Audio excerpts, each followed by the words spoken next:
Alright, so check this out. Let's get on the subject of some things, if you're a real devil worshiper, you shouldn't be doing. First off, in the book of Ephesians it says God is light.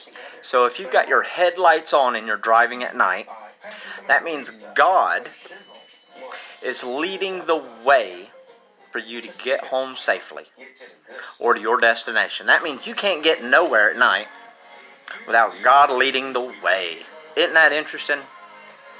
Also, let's get into, Christians and other faiths believe that children of God and stuff like that, we shouldn't be out in the scorching heat. Now, if you have to work out in the scorching heat, don't be a sun worshiper.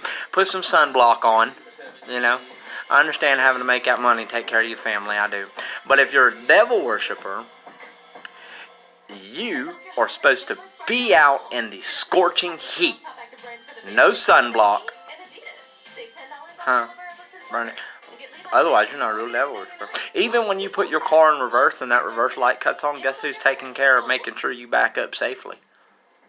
I want to talk about spirit helpers for a little bit. Bible says don't slave the spirit. Don't grieve the spirit.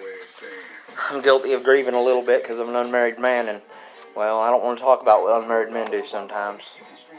But, anyway, what's important to know is that there are things we can do that if we've been slaving the spirit. First off, you should interview that helper spirit. And if you've got more than one helper, it better be because God gave it to you. If not, bye. But what you slave the spirit to do. Now, could you imagine if not in this lifetime you take care of that bill?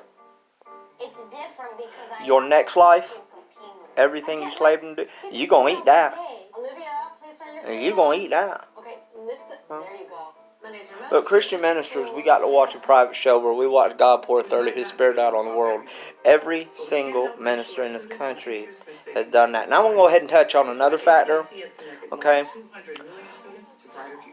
People are led to believe that a secret to eternal life is, in the biggest warning, if you add or take away from my word, so shall your name be removed from the book of life. So, like in new groups, gangs, organizations, they'll have new members that are Christian, and if not, they'll get them to ask for forgiveness, and they'll make them pray for their stuff, right?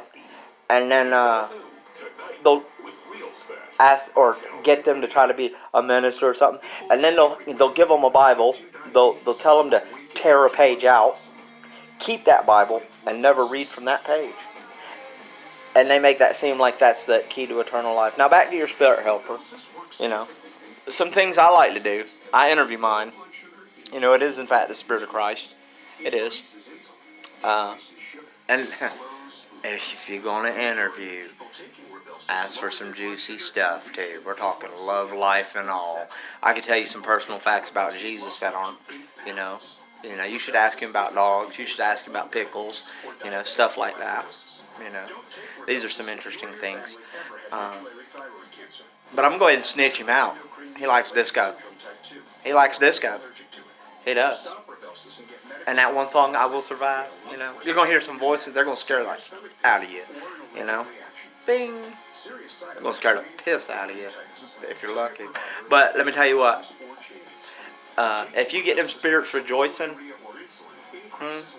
dancing and disco and all that other stuff, don't ask them for nothing. Don't slave them for nothing. See, listen, you got a slave and you got a helper, right? If I slave someone, a spirit or anything, to do something for me, well, you're going to get exactly... Oh, is that what you want? Huh? And it might have a little trap with it. Well, I gave exactly what you told me to do. Huh? Right. But if you've got a friend and you ask them to help you with something... I know if a friend of mine asked me to help them with something, I ain't charging them $1 usually. They might throw me a little tip. We might get a case of beer. Huh? We might smoke a little something. Huh? But you know what? I'd rather have a helper than a slave. Right. So, it works like that. Stop looking through a veil. Don't. It's easier just to look at the light. You know, put in a little work, good works. Your good works do follow you. You know.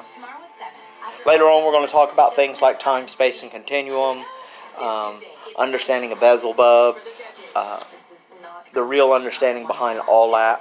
You know, we can talk about eternal life. There's only one real way. You know. Now, yes, that's not life. That's not life. That's hell. Now, let me explain something. If you pull your spirit out, or whatever that little jazz shit is, right, and your spirit remains on this planet, okay, your spirit, it says God is light. The spirit inside of you is light. He says, don't you know Jesus Christ is inside of you? Man, when you pull that out, you're pulling your spirit out. That's the first gift you're giving at birth. Without energy or light or that spirit, you have no life, right? And then at the age of accountability and so forth, you know, I don't have the exact on this, so everything I say you're going to need to fact check in the Bible. You know, I like to Google stuff, but you always need to check the hardback. You know, and I've seen counterfeit hardbacks. I have. So then you have what's Hades, okay? Now, could you imagine, you've got spirits walking around, right? And they are, in fact, light. It says, well, you can only see them at night. Well, how great is that? Right? Nuclear weapon goes off. What do you think's going to happen to them spirits that are stuck here, or those in waiting? You know, like in the woods and stuff. It says they'd run them to the woods, didn't it? The word says they'd run them to the woods. Those in waiting. They are, in fact, energy, light. They are of God. Nuclear weapon goes off. Guess what? That's hell on earth. That is Hades. That means you're going to fry.